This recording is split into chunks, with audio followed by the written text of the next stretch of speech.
اس لیے اللہ ذو الجلال قرآن مجید میں فرماتے ہیں الذین یظنون انہم ملاقو ربہم وَأَنَّهُمْ إِلَيْهِ رَاجِعُونَ۔ جن لوگوں کو یقین ہو جاتا ہے کہ اپنے رب سے ملاقات کرنے والے ہیں اور اسی کی طرف انہوں نے جانا ہے، ایسے لوگ جو ہوتے ہیں وہ کبھی نمازیں نہیں چھوڑتے، ایسے لوگ جو ہیں کبھی نماز میں سستی نہیں کرتے، ایسے لوگوں پہ نماز بھاری بوجھل مصیبت نہیں ہوتی بلکہ راحت اور سرور کا سامان مہیا کرتی ہے۔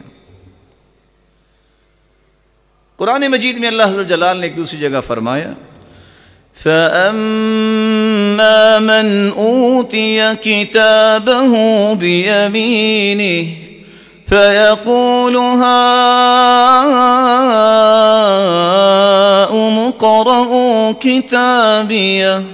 إِنِّي ظَنَنْتُ أَنِّي مُلَاقٍ حِسَابِيَهْ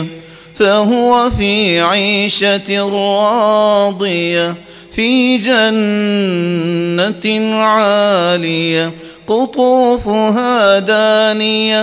كُلُوا وَاشْرَبُوا هَنِيئًا بِمَا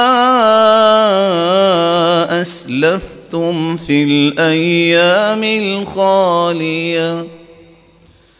قیامت کے دن جس کو دائیں ہاتھ میں نامہ اعمال تھمایا جائے گا، وہ رزلٹ کارڈ جب لے گے نا، اس قدر خوش ہوگا، وہ کہے گا انی ظننت انی ملاق حسابیہ، مجھے دنیا میں یقین تھا کہ ایک وقت آئے گا میرے سامنے میرے حسابات آئیں گے۔ اس یقین کے نتیجے میں اللہ ذو الجلال اسے جنت کا پرمٹ تھمائیں گے۔ فَهُوَ فِي عِيشَةٍ رَاضِيَةٍ فِي جَنَّةٍ عَالِيَةٍ، بلند و بالا سب سے بلند جنت جنت الفردوس ہے، اس کا اسے وارث بنا دیا جائے گا۔ قطوفها دانیہ، جس کے خوشے اور جس کے پھل بہت قریب ہوں گے۔ حدیث کے الفاظ انسان یہ خواہش کرے گا کہ میں نے یہ کھانا ہے، وہ خود بخود پھل اس کے قریب آئے گا،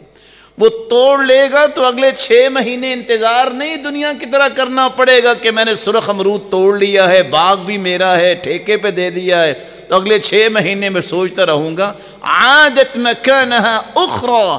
توڑ کے فارغ ہوگی، اللہ اس جگہ پہ اس سے بھی اچھا پھل لگا دیں گے۔